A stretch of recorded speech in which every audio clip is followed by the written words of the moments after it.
Good morning friends.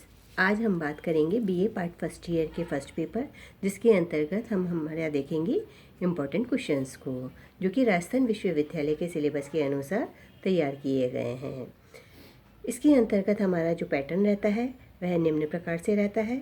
पहले हमारे 2 number के क्वेश्चंस आते हैं और फिर 5 नंबर के और उसके बाद 20 नंबर के। तो अभी हम देखेंगे अति लघुत्रात्मक प्रश्न, जो कि 2 नंबर के होते हैं। तो इनमें जो हमारे इम्पोर्टेंट क्वेश्चंस हैं वो इस प्रकार से हैं। सबसे पहले उत्तर व्यवहारवाद क्या है, उत्तर व्यवहारवाद की मुख्य विशेषताएं लिखिए, व्यवहारवाद और उत्तर व्यवहारवाद को परिभाषित कीजिए।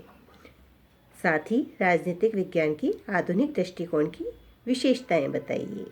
राजनीतिक विज्ञान व आधुनिक दृष्टिकोण में अंतः अनुशासनात्मक दृष्टिकोण की विवेचना कीजिए। साथ ही राजनीतिक विज्ञान के अध्ययन में अर्थशास्त्र किस प्रकार से सहयोगी है, इसका इतिहास के साथ क्या संबंध है, क्या अंतर है, इस तरीके के कुछ क्वेश्चन हैं जो पूछे जाते हैं। साथ ही राजनीतिक विज्ञान की परिभाषा, राजनीतिक विज्ञान का अर्थशास्त्र के मध्य अंतर, मैक्स वेबर के अनुसार सत्ता क्या है, शक्ति क्या है, इसकी प्रमुख सूत्र क्या हैं, इस तरीके के क्वेश्चंस हमारे प्राय पूछे जाते हैं। साथ ही राजनीतिक व्यवस्था की विशेषताएं, राजनीतिक व्यवस्था का समर्थन करने वाले तत्व, इसके विचारक, इसकी व्यवस्था को परिभाषित करना, साथ ही प्रजातंत्र के लिए राजनीतिक विज्ञान का अध्ययन क्यों आवश्यक है, इसमें दबाव समूह, आनुपातिक प्रतिनिधित्व प्रणाली, गैरीमैंडरिंग व्यवस्था आदि इम्पोर्टेंट क्वेश्चंस माने जाते हैं। साथ ही लोकतंत्र, जो कि एक महत्वपूर्ण यूनिट लिए हुए है अपने आप में, उसमें से भी अनेक प्रश्न पूछे जा सकते हैं। साथ ही न्यायिक पुनरावलोकन प्रक्रिया, न्यायपालिका के कार्य, प्रजातंत्र को स्वतंत्र बनाए रखने के लिए किस तरीके के कार्य जरूरी है, अराजकतावाद क्या है, मार्क्सवाद क्या है, आदर्शवादी विचारक कौन कौन से हो सकते हैं, उदारवाद के गुण, साथ ही हमारे आधुनिकीकरण से क्या तात्पर्य है, साथ में अराजकतावाद और साम्यवाद, इनमें अंतर को स्पष्ट किया गया है। अब हमारे जो क्वेश्चंस हैं वह हमारे जो आते हैं राजस्थान विश्वविद्यालय में 5 नंबर के क्वेश्चंस के अंतर्गत, वे निम्न प्रकार से रहते हैं। जैसे ये जो हमारी ये क्वेश्चंस हैं, इसमें हमारे जो क्वेश्चंस आएंगे वे इस प्रकार से रहेंगे। 5 नंबर के क्वेश्चंस में हम लेंगे जनरली व्यवहारवाद की जो विशेषताएं हैं उनके बारे में पूछा जा सकता है। परंपरागत राजनीतिक विज्ञान की जो विशेषता है उनके बारे में पूछा जा सकता है। इसका इतिहास के साथ क्या संबंध है, यह कैसे इसके साथ आत्मनिर्भर है, यह जाना जा सकता है। शक्ति, सत्ता और वैधता, इनका आपसी संबंध क्या है। राजनीतिक दल व दबाव समूह के मध्य जो अंतर है उन्हें पूछा जा सकता है। साथ ही कार्यपालिका की शक्तियों में वृद्धि के कारण, अराजकतावाद की मूल आलोचना, मार्क्सवाद का मूल विचार, हीगल का द्वंद्वात्मक पद्धति क्या है, साथ ही मार्क्सवाद की द्वंद्वात्मक पद्धति क्या है, उदारवाद के मूल विचार क्या है, इस तरीके के जो क्वेश्चंस हैं वह हमारे जनरली 5 नंबर में पूछे जाते हैं। इन्हीं के साथ जो यूनिट के साथ हमारा डिवीज़न किया गया है उसके अंतर्गत न्यायिक पुनरावलोकन की व्यवस्था क्या है, लोकतांत्रिक समाजवाद के सिद्धांत, द्विसदनात्मक व्यवस्थापिका के पक्ष में तर्क, राजनीतिक आधुनिकीकरण के लक्षण आदि क्वेश्चंस इस तरीके की व्यवस्था में आते हैं। और जो हमारा आखिरी खंड है उसमें जनरली हमारे प्रत्ययवाद और नारीवाद, इनको लिया जाता है।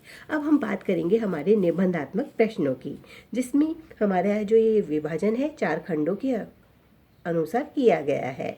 जो फर्स्ट खंड है उसके अंतर्गत हमारे कुछ क्वेश्चंस हैं जो कि महत्वपूर्ण माने जाते हैं। जैसे व्यवहारवाद से आप क्या समझते हैं, इसकी विशेषता बताइए और उनका आलोचनात्मक वर्णन कीजिए। सेकंड क्वेश्चन, शक्ति की अवधारणा को स्पष्ट कीजिए, यह सत्ता से किस प्रकार से भिन्न है। तीसरा क्वेश्चन, परंपरागत व आधुनिक दृष्टिकोण के अनुसार राजनीतिक विज्ञान की प्रकृति की विवेचना कीजिए। और जो महत्वपूर्ण क्वेश्चन एक और माना जा सकता है इस यूनिट का, वह यह है कि राजनीतिक विज्ञान का अन्य समाजशास्त्रों के साथ, जैसे अर्थशास्त्र हुआ, हमारा इतिहास हुआ, इनके साथ कैसा संबंध है, यह पूछा जा सकता है। सेकंड खंड के अंतर्गत हमारा लोकतंत्र को परिभाषित कीजिए और इसके गुण और दोषों का विवेचन कीजिए। साथ ही प्रतिनिधित्व के सिद्धांत से आप क्या समझते हैं, अल्पसंख्यकों के विभिन्न संदर्भ में इसे बताइए। एक और इसमें इम्पॉर्टेंट क्वेश्चंस बनता है हमारा कार्यपालिका और व्यवस्थापिका के संदर्भ में।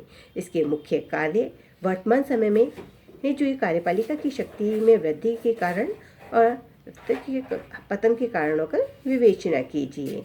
जहाँ हमारा थर्ड खंड आता है, इस खंड के अंतर्गत हमारे कुछ नए यूनिट जुड़े हैं जिसमें संभावना हो सकती है कि हमारे इन क्वेश्चंस को पूछा जा सके, जिसमें संस्कृति से आप क्या समझते हैं, इसकी विशेषताएं बताइए, समाजीकरण को परिभाषित कीजिए, इसके विभिन्न सोपानों को समझाइए और संविधानवाद की अवधारणा को स्पष्ट कीजिए। और जहाँ हमारा आखिरी खंड आता है उसके अंतर्गत हमारे निम्न क्वेश्चंस महत्वपूर्ण माने जाते हैं, जैसे उदारवाद से आप क्या समझते हैं, इसके गुण और दोषों की आलोचनात्मक वर्णन कीजिए। साथ ही अराजकतावाद के प्रमुख तत्वों का मूल्यांकन कीजिए। थर्ड क्वेश्चन के रूप में हम देखें तो लोकतांत्रिक समाजवाद से आप क्या समझते हैं और लोकतांत्रिक समाजवाद के गुण और दोषों की विवेचना कीजिए। और सबसे महत्वपूर्ण प्रश्न इस यूनिट का जो माना जाता है वह आता है मार्क्स का, जिसमें आता है मार्क्स के प्रमुख विचार। मैंने अपने वीडियोस के अंतर्गत मार्क्स के प्रमुख विचार जो कि 4 महत्वपूर्ण माने जाते हैं उनका विस्तृतता से विवेचन किया है। और वैसे जो 4 विचार इसके महत्वपूर्ण हैं वह हैं द्वंद्वात्मक भौतिकवाद, वर्ग संघर्ष, इतिहास की भौतिकवादी व्याख्या और अतिरिक्त मूल्य का सिद्धांत। किन्हीं 2 को भी पूछा जा सकता है और चारों पर भी एक निबंधात्मक प्रश्न पूछा जा सकता है। और अंत में हमारी इसके अंतर्गत जो महत्वपूर्ण टॉपिक माना जाता है वह है नारीवाद, यानी नारी की किस प्रकार से सोपान हो सकते हैं, उसके क्या क्या तत्व हैं, क्या अंग हैं, क्या व्यवस्था है, इन सारी स्थितियों पर हमारे महत्वपूर्ण प्रश्न बनते हैं। तो फ्रेंड्स, ये हमारे ये जो राजस्थान विश्वविद्यालय का सिलेबस है उसके अकॉर्डिंग तैयार किया हुआ एक गेस्ट पेपर है। आशा करते हैं कि यह आपके लिए बहुत ही अधिक लाभकारी होगा। Thank you so much.